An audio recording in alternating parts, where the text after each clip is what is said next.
Hello YouTube! We are back with another class guide, and today we are looking at the Guardian. We'll go over virtues, class trait point setups, legendary items, and then we'll talk about gear, and then at the very end of the video I'll show some little quick tips with Redline. But we will be going over both Redline and Blue Line for everything else. But let's start with the virtues first. So virtues can basically be the same for both red and blue for the most part.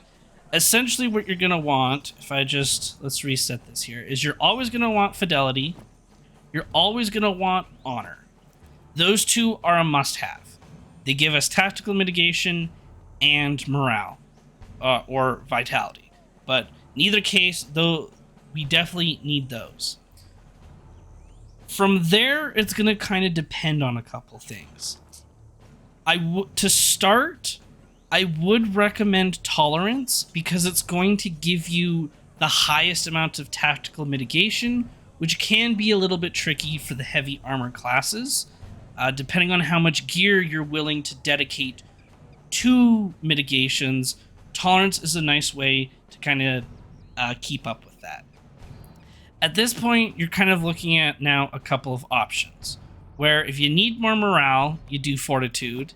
If you need more tactical mitigation, you can do justice, which also has some morale.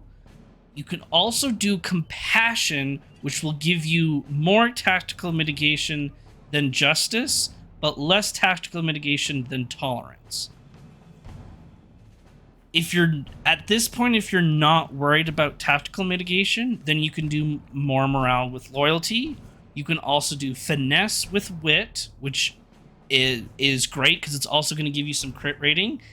If you just want crit and more damage output, then just do confidence in this last slot. But that's just, so definitely these three. And then from here, you're kind of going to look at your gear and decide what you kind of want to push for. The general 5 that we've always kind of recommended on all of our class guides is fortitude and loyalty, which is totally fine. This is still the maximum amount of morale, aside from, of course, tolerance. If you want to remove tolerance and get yourself more morale, you can do justice. But at this level cap, I do recommend tolerance just for the tactical mitigation. You can always remove it later, and it's never a bad long-term investment, because at higher level caps, you're going to want even more tactical mitigation, and it's also giving you a passive morale bonus. So if you're investing into tolerance, it's not a bad thing in the long term. So yeah, this is what I'd recommend for red line and blue line. Now let's look at class traits for red line first. This is kind of what I run for dungeons.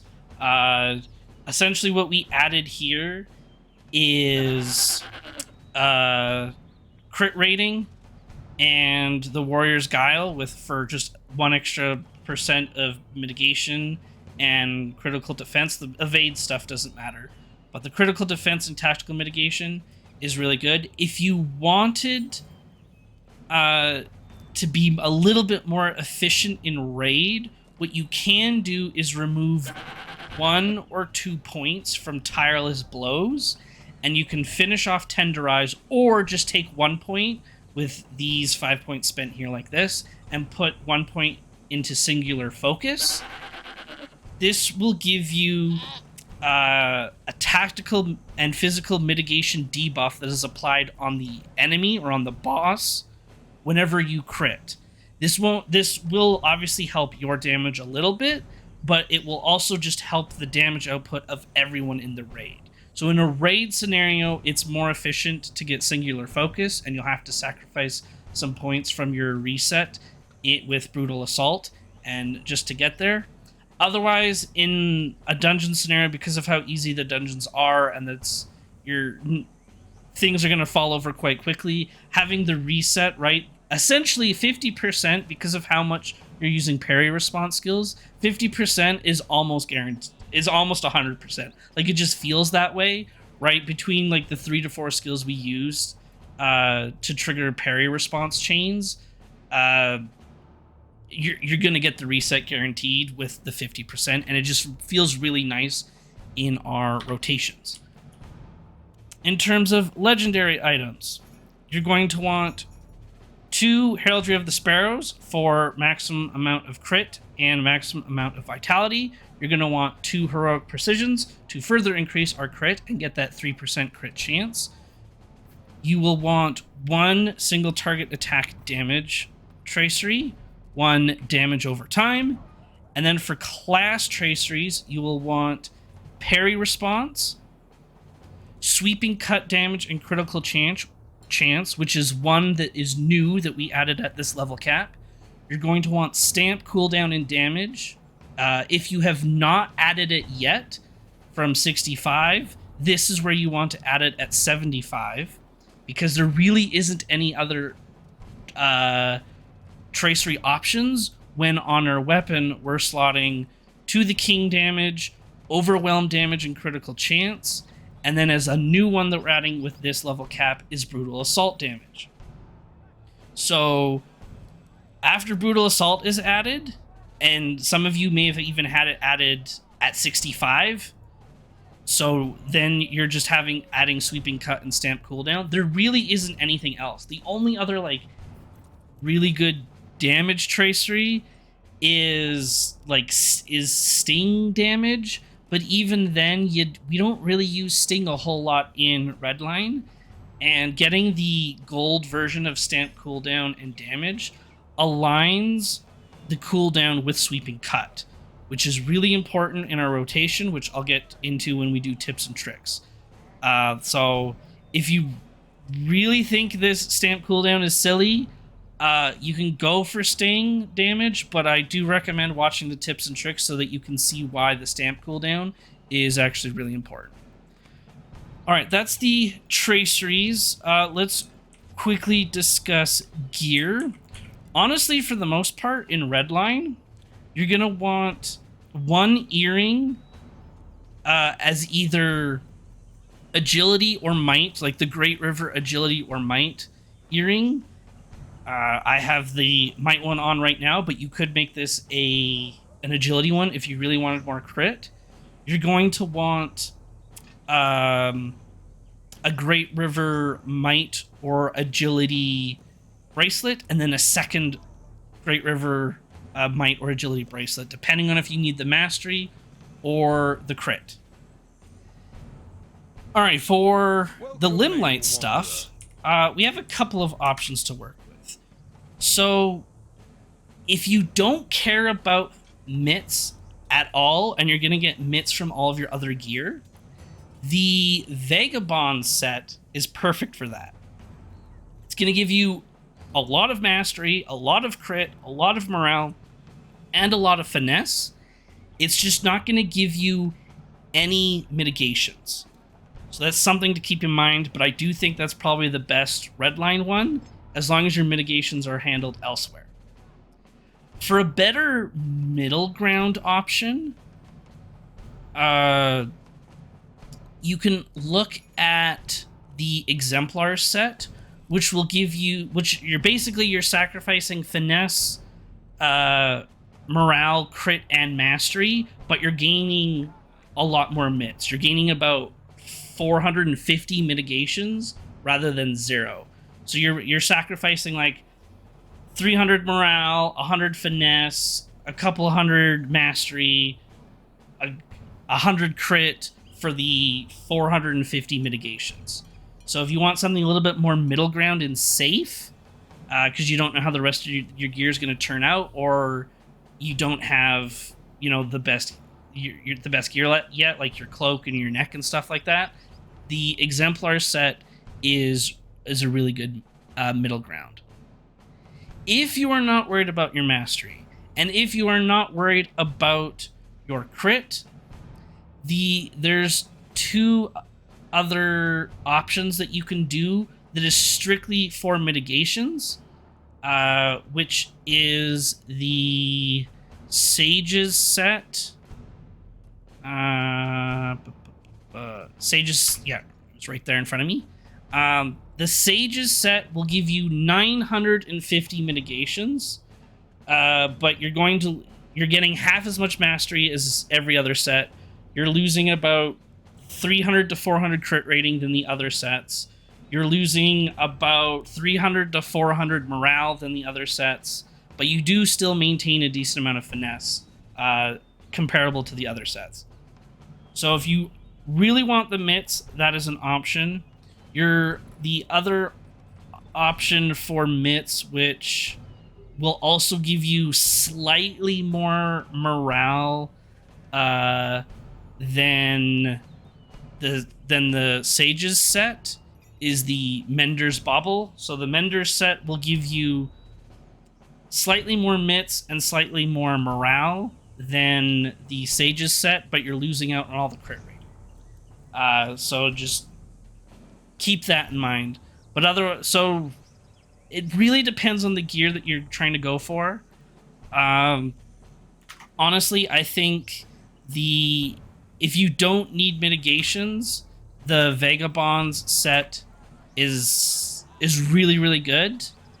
If you are worried about mitigations, then I think the Exemplar set is a good middle ground, and it's something that you can use both in tank and in DPS, right? Red and blue line. It's good for both so that you don't have to farm out multiple set pieces. If you really just want the morale and nothing else, because for whatever reason you're good on all the other stats and you just want to be a big morale pool tank, then there's the Martyrs set, right? Where is it? There it is.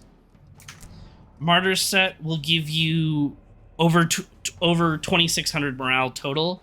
You're just not going to have any finesse. It's giving you under 400 bits. It's giving you under 500 crit, and it's only giving you 1,000 mastery.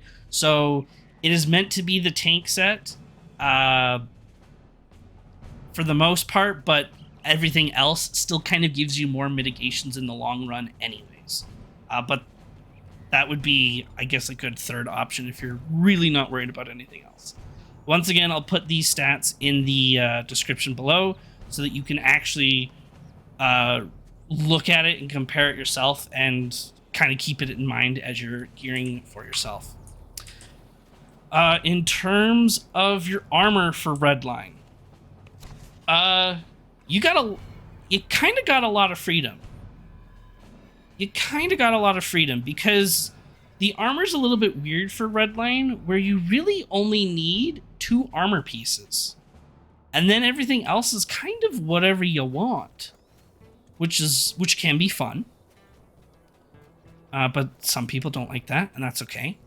So from the Tier 1 Orthanc raid, right, once you complete Tier 1 of the Orthanc raid and you've unlocked all of your armor options, raid armor set 1.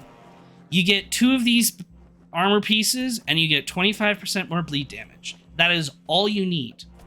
Nothing else is anything that's absolutely required. And the weird thing with this armor set is it's also technically the tank set, so you don't even want all of this gear. I would recommend getting the helm because it still has a decent amount of might and vitality, and then I would get the gloves because the gloves give you the most amount of might while still maintaining a high amount of vitality. None of this stuff is going to have tactical mitigation on it, and it's just going to have a lot of block, parry, and evade rating and finesse and stuff like that. So for 2 armor pieces, I would go with the helm and the gloves. That will allow you, so then you have your shoulders, your chest, your legs, and your boots to kind of do whatever you want.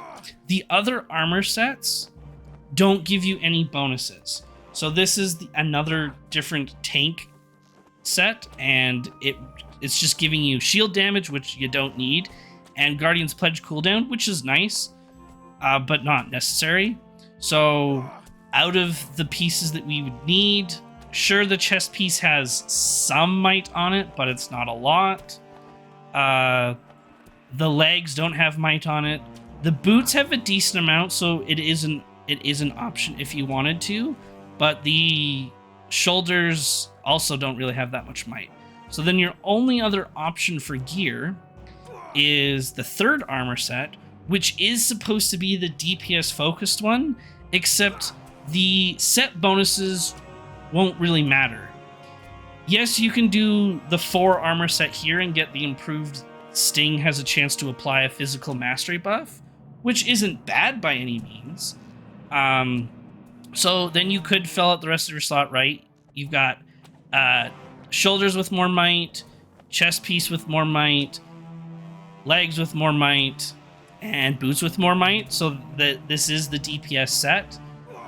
But if this gear doesn't interest you, or you're lacking in the tactical mitigation, because none of this gear has tactical mitigation on it, what you can actually look at is the Amelia gear, right? The NPC that we turn in our Tattered Cloaks, our Morgul coins that's in Estelden, right? If I was just to zoom in there quickly, right in here in the North Downs,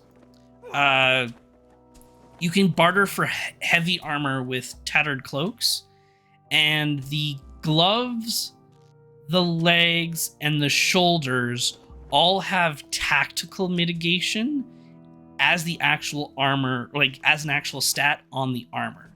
In addition to it having an essence slot so that you can slot an Amelia's essence of tactical mitigation onto the armor as well. Now your mastery and morale will suffer a bit, but if you plan on doing tier 2 raiding as a Red Guardian, you're gonna need that tactical mitigation.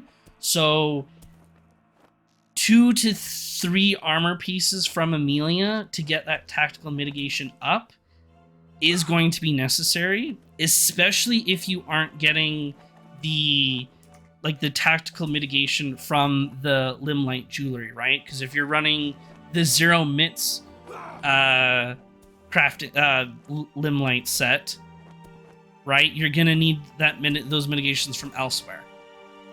Your other 2 options, or I guess there's also the Amelia helm, right?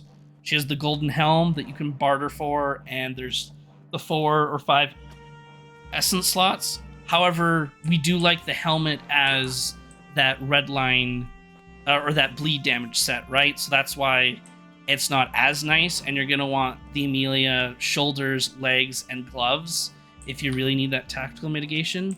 Your other options, and this is of course once you get the Dragot cloak, you're gonna want the Protector's cloak. This will give you a whole bunch of tactical mitigation and a whole bunch of morale. So this is where you're getting all your morale.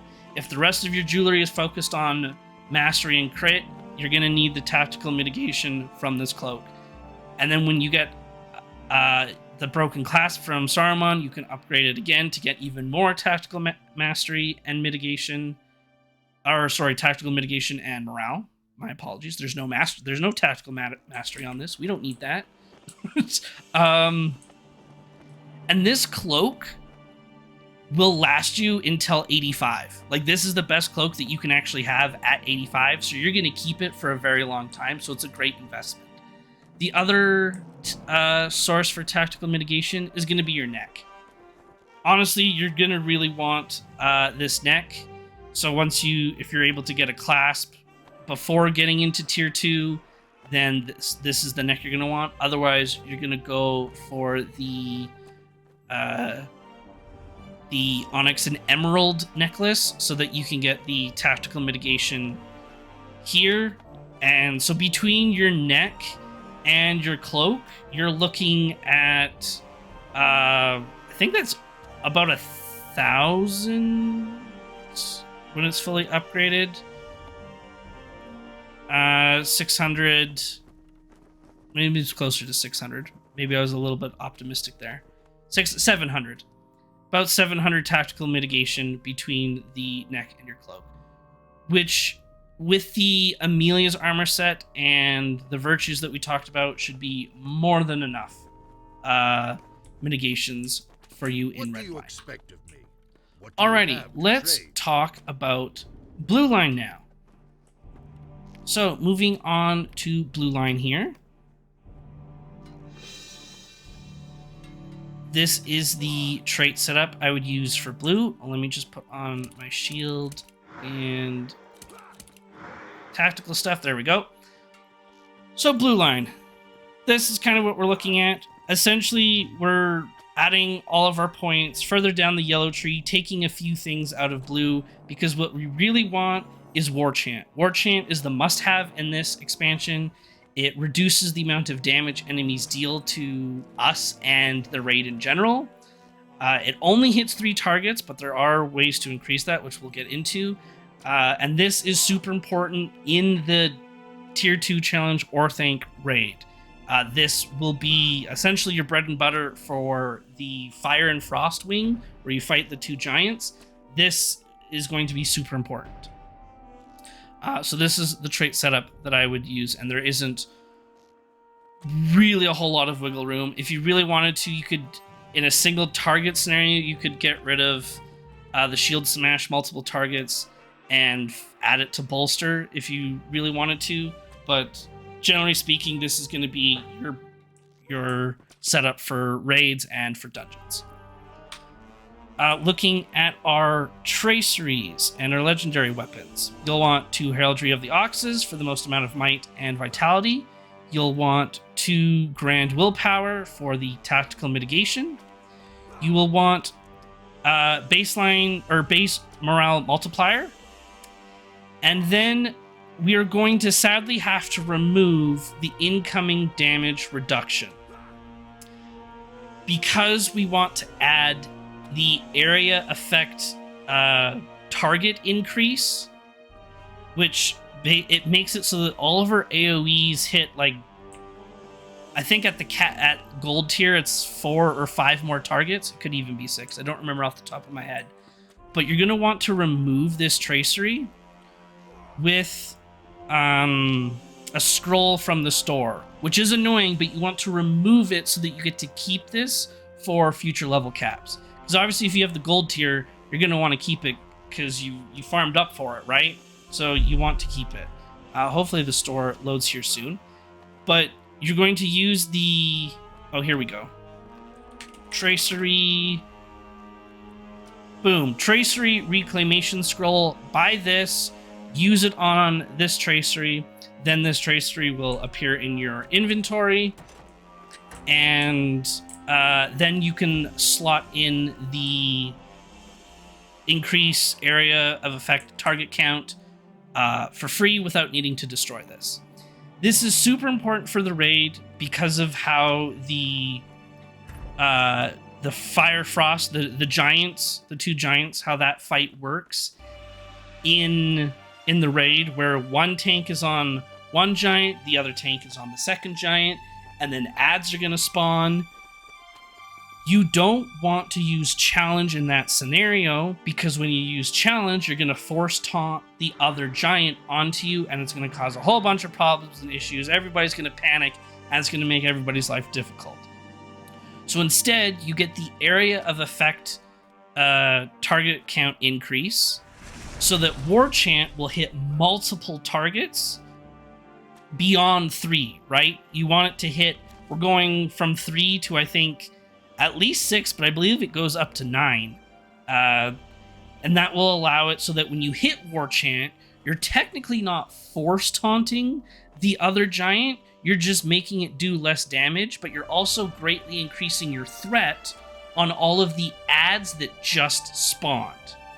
So that is why this change happens. If you're not doing the tier 2 challenge and you're only going to do tier 1 and you're just going to focus on dungeons, then you can keep this tactical damage tracery and not have to worry about switching it.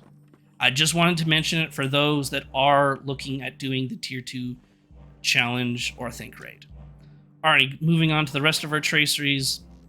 We've got Guardian's Pledge cooldown, Force Taunt duration. The new one that we're adding this level cap is Warrior's Heart Stoic Bubble Strength, which just increases the bubble of our Warrior's Heart, which is really good.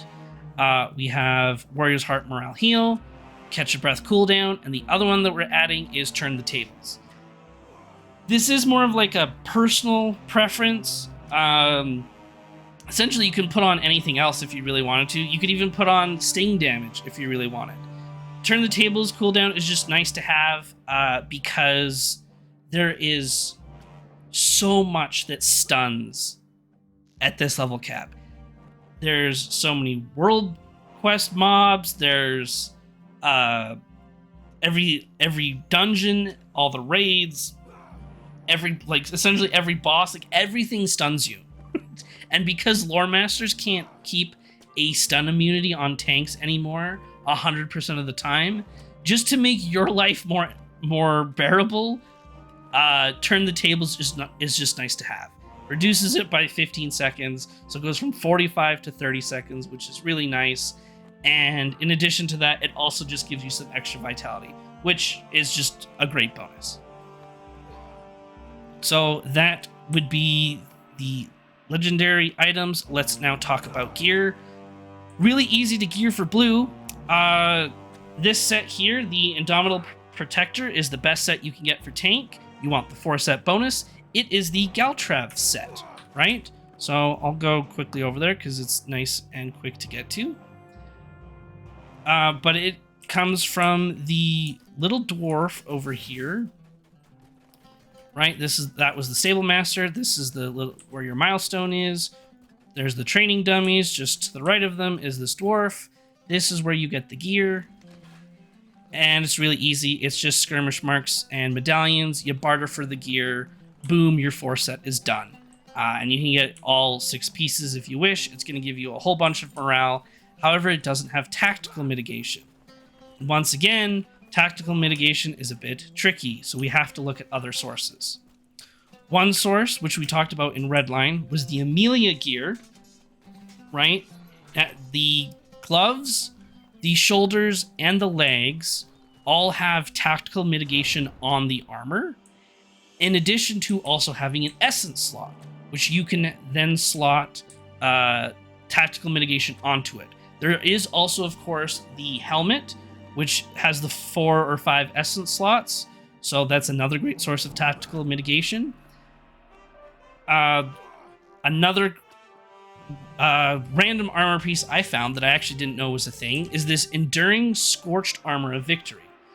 The Scorched Armor is a recipe that comes out of the burnt scroll case that comes from Dragok. Dragok will drop burnt scroll cases. When you open them, it has a chance to give you, or it doesn't have a chance. It will give you one of the random scorched recipes. So the Metalsmith one is a chest piece. This chest piece gives you tactical mitigation. You can buy the recipe off the auction house if people sell it. You can also just buy the armor off the auction house if people sell it. An extra 220 tactical mitigation plus the 63 that you gain from might. So we're basically looking at 290 ish of tactical mitigation. That's pretty nice on one armor piece. So that's also an option. Then of course we have the Protector's Cloak that you're gonna want in tank no matter what. And then we also have the defensive necklaces, and you're gonna want the tactical mitigation one no matter what. I guess if you got to the point where you had enough Orthanc sigils to farm a second necklace, you could switch it out for the finesse one and get evade and incoming healing if you really wanted to. However, it does give you more morale, but we're losing out on that tactical mitigation, and tactical mitigation is just so annoying to get. I think it's better to have it on the neck and the cloak, and then that allows you to, I can get rid of one of the Amelia armor pieces, and I can put on another one of the high vitality Dragok set pieces, right? And now your morale is just even higher. So I did just want to showcase that with this specific gear, I guess we didn't. So I have the Scorched Earth armor, the Amelia's gloves. I still have the Algreg cloak from 65 for some tactical mitigation until I get the Dragok one. And I still have the Algreg Heavy Shield from 65, because it also still gives me tactical mitigation. Then with some Will jewelry, this is the Dunlin jewelry, so that could be Theodred's or Great River. The Great River neck and the Great River bracelet. And with these specific virtues, I'm sitting at 50 under the tactical mitigation cap for the tier 2 Orthanc raid. You don't... It's 3,600 is the cap, but I don't believe it applies to the dungeons, and I don't know if it applies to Dragok. I'm pretty sure it only applies to Orthanc specifically. Regardless, if it does actually apply to Dragok, you don't need it. I promise you won't need it. Dragok is super easy, so you can sacrifice some, like, the 50 to 100 mits for more morale. You will just need it for Orthanc specifically. The dungeon, like tier 1 dungeons, tier 2 dungeons, the cap is 31 to 3,300 tactical mitigation, so I'm over the cap for dungeons. And even if it is 3,600 for the dungeon cap, when you run them at tier 2, you don't need it. Dungeons do very little damage in comparison to the raid. If you're dying in the dungeons, it's more of a mechanic thing, or the correct enemies aren't dying or something like that. It's not because your tactical mitigation is 200 to 300 points lower. That's not what's going to cause the group to wipe. So there you go. And that's right. I have this mitigation without the Limelight stuff. I don't have the Limelight stuff yet unlocked. So this is what you're looking at. So hopefully that will help you gear for your tactical mitigation stuff. The other jewelry, right, you can just use Great River Might, Great River Agility, and increase your crit and mastery and stuff like that. Will also increase your finesse a bit more, right? Might does not increase finesse. Agility will increase your finesse 1-to-1. Will increase your finesse 1-to-1. So if you're stacking Will for tactical mitigation, you're also going to get finesse out of it, which is really nice to have. Otherwise, you can just go for crit and also get some finesse. So there's some options there. Now let's go back to Geltrev and showcase the little tips and tricks for Redline that we talked about. Just put... Actually, I think that'll be... Yeah, just put that back on. We'll put these back on. Okay. So really, the whole point of the Stamp Essence slot, or Tracer slot, is to make it 9 seconds so that it matches up with Sweeping Cut. So that we can animation cancel. Because Sweeping Cut is a really long animation.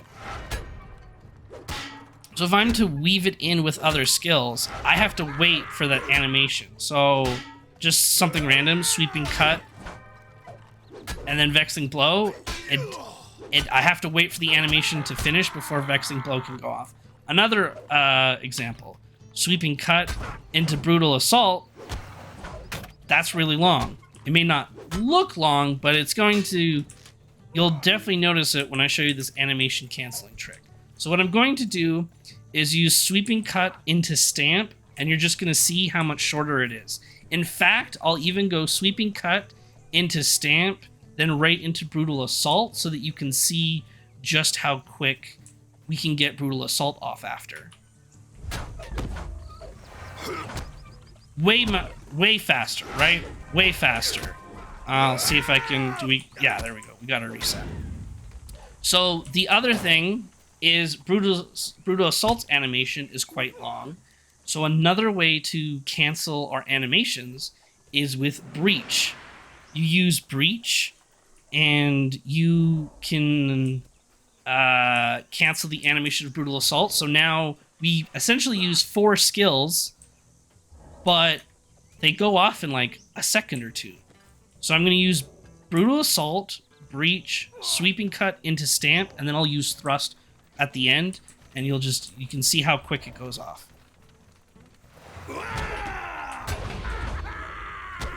Very quick, very efficient, and it is a lot of damage. It is a lot of damage. So I'll showcase it one more time and kind of discuss what I'm hitting as I'm doing it. Brutal Assault, Breach, Sweeping Cut, Stamp, right into Thrust, and then we do our To the King, and then back into our normal rotation. We've got our bleeds on, Hammer down, back to the King, so on and so forth. But yeah, so that's kind of the little nifty trick with Redline, and a bit about the rotation, and that will conclude the guide here.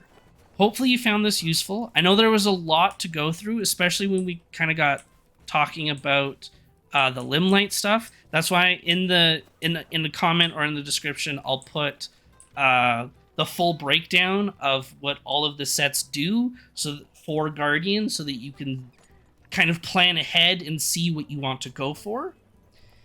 And in addition to that, I'll also add the stat caps, virtue caps, and stat breakdowns, like how Will gives X amount of finesse and mitigations and stuff like that, just so that you can see how the stats work for Guardian. But yeah, thanks for watching. I hope you found this helpful, and I will see you all next time. Bye-bye.